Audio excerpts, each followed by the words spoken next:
পরামর্শ দেওয়া আছে এবং নির্দেশনা দেওয়া আছে।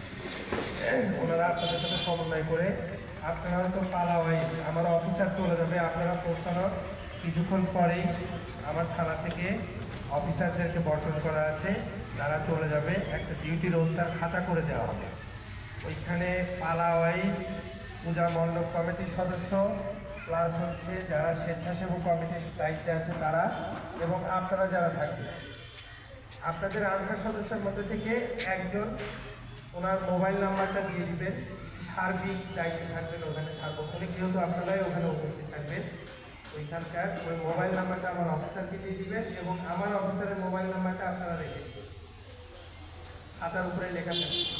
এছাড়া আপনারা প্রত্যেকটা পূজা মণ্ডপে দেখবেন আমাদের একটা ফেস্টুন দেওয়া আছে ছোটো আকারে, ওইটা আমাদের পুলিশ অফিসারদের সমস্ত তালিকা কিছু নির্দেশনা ওইখানে দেওয়া আছে। আর একটা বিষয় আপনাদেরকে বলে দিই, কিছু কিছু পূজা মণ্ডপে সিসি ক্যামেরা লাগানোর কথা, আপনারা ওইখানে যাওয়ার পরে অনেক পূজা মণ্ডপে আছে আজকে থেকে সমস্তগুলোতেই চালু করে দেওয়ার কথা, আপনারা এটা নিশ্চিত করবেন। সিসি ক্যামেরা থাকলে ডিউটিটা অনেকটা সহজ হয়ে যাবে। সুতরাং আপনারা কমিটির লোকজনকে বলবেন যে আমাদের প্রতি নির্দেশনা দেওয়া আছে যে আপনাদের সিসি ক্যামেরা অ্যাক্টিভ করতে হবে, সিসি ক্যামেরা আর ইনঅ্যাক্টিভ রাখার সুযোগ নাই।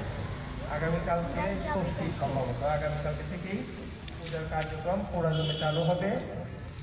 অনেক পূজা মণ্ডপ ইতিমধ্যে রেডি হয়ে গেছে, অধিকাংশগুলোই দুই একটা হয়তো অল্প কিছু কাজ বাকি আছে, ডেকোরেশনের কাজ বাকি ছিল বিধায় তারা সিসি ক্যামেরাগুলো চালু করে। আপনারা এটা যে ওনাদেরকে বলবেন যে আমাদের প্রতি নির্দেশনা দিয়ে দিচ্ছে যে সিসি ক্যামেরাটা চালু করে দিতে হবে।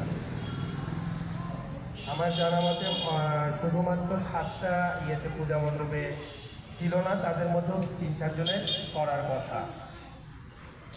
আর হচ্ছে ইয়েতে যাদের ডিউটি করবে চামরুলের পূজা মণ্ডপগুলো একটু রিমোট জায়গায়, আপনারা ওইখানে সার্বক্ষণিক এক মুহূর্তের জন্য কোনো পালাতেই আপনাদের সদস্য এবং স্বেচ্ছাসেবক কেউ ফাঁকা যাবে না। পূজা মণ্ডপ কোনো সময়ের জন্য ফাঁকা যাবে না, এটা নিশ্চিত করবেন। আর আপনাদের যদি কোনো রকম সমস্যা হয় আপনাদের সংশ্লিষ্ট কর্তৃপক্ষকে জানাবেন, আমাদেরকে জানাবেন।